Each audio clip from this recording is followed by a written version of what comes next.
Si ton écran tactile fonctionne plus sur ton smartphone Android, tu es dans la bonne vidéo. Salut à tous, c'est Milas de la chaîne AmiTech, j'espère que vous allez bien. Comme tu as pu le voir dans l'introduction, si tu as un smartphone sous Android, que ce soit Samsung, Huawei, Xiaomi, Realme, Oppo, etc. et que tu as un problème avec ton écran tactile, que ce soit il bug ou bien il fonctionne plus, t'inquiète pas, dans cette vidéo, je vais te montrer quelques solutions qui vont te permettre de régler ce problème assez facilement. Mais avant cela, n'hésitez pas à liker la vidéo, de la partager avec vos amis, de vous abonner à la chaîne si ce n'est pas le cas et activer la cloche pour être notifié de chaque nouvelle vidéo. Et sans tarder, on passe directement aux explications. La première solution, et avant de passer à n'importe quelle solution de réparation, c'est tout simplement de vérifier votre écran.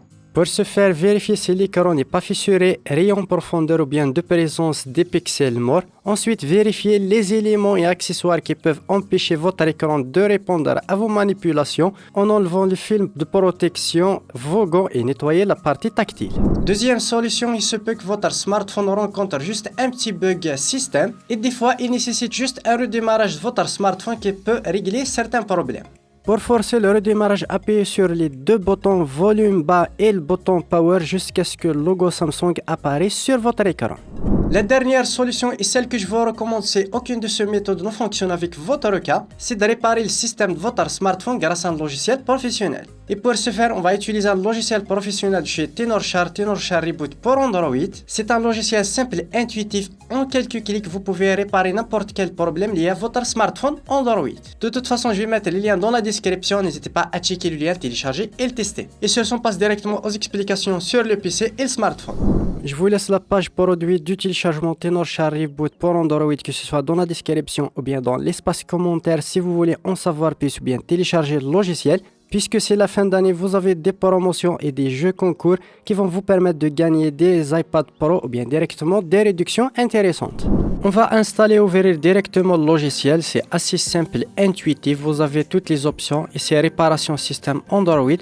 On a d'autres options, entrée, sortir, fast boot, recovery mode, etc. Tout d'abord, on va connecter tout simplement notre smartphone Samsung directement au PC. Il va le détecter automatiquement, puis tout simplement, on va choisir l'option principale, réparer le système Android juste en vert, juste ici. Puis tout simplement, on va cliquer sur réparer maintenant. Là, on va choisir la marque, le modèle, la gamme, etc. de notre smartphone. Puis, on va cliquer tout simplement sur suivant. Là, il va commencer le téléchargement du firmware de votre smartphone. Ça peut prendre quelques minutes, c'est assez rapide, tout dépend de la connexion d'Internet. À la fin du téléchargement, tout simplement, on va choisir réparer maintenant juste ici. On va cliquer sur continuer. Là, on va mettre notre smartphone en mode download ou bien téléchargement. On reste appuyé sur les boutons volume plus et volume moins quelques secondes et on va connecter notre smartphone avec le câble. Puis là, on va cliquer sur le bouton augmenter le volume pour entrer dans le mode. Puis automatiquement, le logiciel va le détecter et il va commencer la réparation. La réparation peut prendre entre 5 à 10 minutes, soyez un petit peu patient. Voilà, la réparation est bien terminée, le smartphone va être redémarré. Ça peut prendre le premier redémarrage après la réparation un certain temps. Puis je peux accéder directement à mon smartphone. Comme tu peux le voir, l'écran vient d'être allumé. Je peux accéder maintenant à mon smartphone. Voilà, c'est assez simple grâce à ce logiciel et c'est très facile et intuitif.